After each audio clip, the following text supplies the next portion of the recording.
இன்றைக்கி ஸ்பெஷல் பூசணிக்காய் மோர் குழம்பு.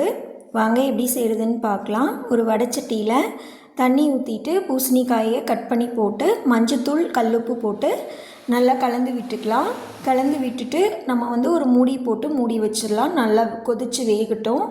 ஒரு மிக்சி ஜாரில் 2 பச்சை மிளகா, ஒரு துண்டு இஞ்சி, கொஞ்சமாக தேங்காய் ஆட் பண்ணி இது கூடவே சீரகம், மிளகு ஆட் பண்ணிவிட்டு தேவையான அளவு ஆட் பண்ணிக்கலாம்.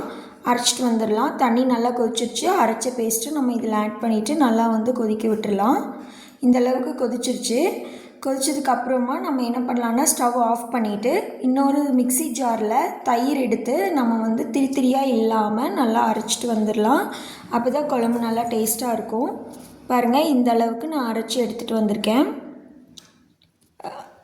ஒரு வடைச்சட்டி வச்சுட்டு இதில் தாளிப்பு ரெடி பண்ணிடலாம். அதுக்கு எண்ணெய் விட்டுட்டு நல்லா காஞ்சதுக்கப்புறமா கடுகு, கருவேப்பிலை, வரமிளகா 3 போட்டு நல்லா தாளிச்சிக்கலாம். நல்லா தாளிச்சாச்சு. இது கூட நம்ம என்ன பண்ணலான்னா நம்ம வேக வச்சுருக்கோம் இல்லையா பூசணிக்காய், அதை நம்ம இதில் ஆட் பண்ணிடலாம். நல்லா ஆட் பண்ணிவிட்டு நல்லா ஒரு கலந்து விட்டு ஒரு கொதி வந்ததையும் நம்ம ஆஃப் பண்ணிடலாம். நல்லா ஆறுனதுக்கப்புறமா இதில் நம்ம அரைச்சி வச்சுருக்க தயிரை ஆட் பண்ணால் பூசணிக்காய் மோர் குழம்பு ரெடி ஆயிடுச்சு.